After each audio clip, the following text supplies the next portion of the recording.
সবেমাত্র 21 দিন হয়েছে, অনেক কর্মী ঘরছাড়া। পুরনো মামলায় নাম যোগ করা হচ্ছে, গ্রেফতার করা হচ্ছে তৃণমূল কর্মীদের।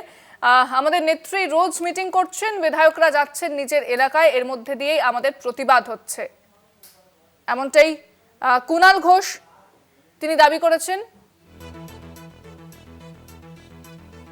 বিজেপিকে দমাতে পারে তৃণমূল, সেটা আবার প্রমাণ হলো। তৃণমূল প্রার্থী যেটা করেছে সেটা ঠিক করা হয়নি, বিষয় আরো কি বলেছেন কুণাল ঘোষ, শোনাবো আপনাদের।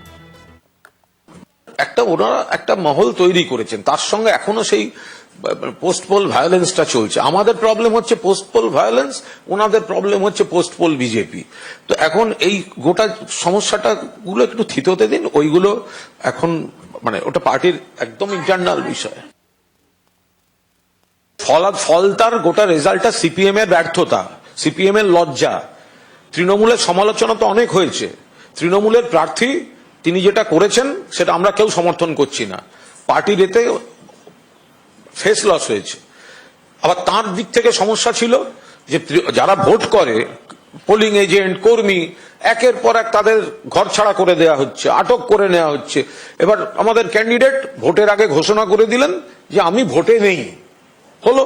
এবার সেটা হয়তো করা ঠিক হয়নি, সেটা আমরা পার্টিতে বুঝবো, কিন্তু তৃণমূলের তো অনেক সমালোচনা হলো। এবার যদি ঘুরিয়ে বলি, আরে তৃণমূলের প্রার্থী তো সরে গেছে, তৃণমূল নেই, সিপিএম জিতে দেখালো না কেন?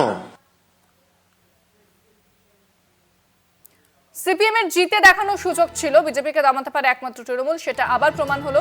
তৃণমূল প্রার্থী যেটা করেছে সেটা ঠিক করা হয়নি, প্রার্থী তুলে নেওয়ার পরেও সিপিএম হারাতে পারছে না, সাংবাদিক সম্মেলন করে বললেন কুণাল ঘোষ। পোস্টাল ব্যালটে 1500-এর বেশি ভোট পেয়েছে তৃণমূল, সেখানে এগিয়ে থাকেন কি করে তৃণমূল? সাংবাদিক সম্মেলনে প্রশ্ন কুণাল ঘোষের।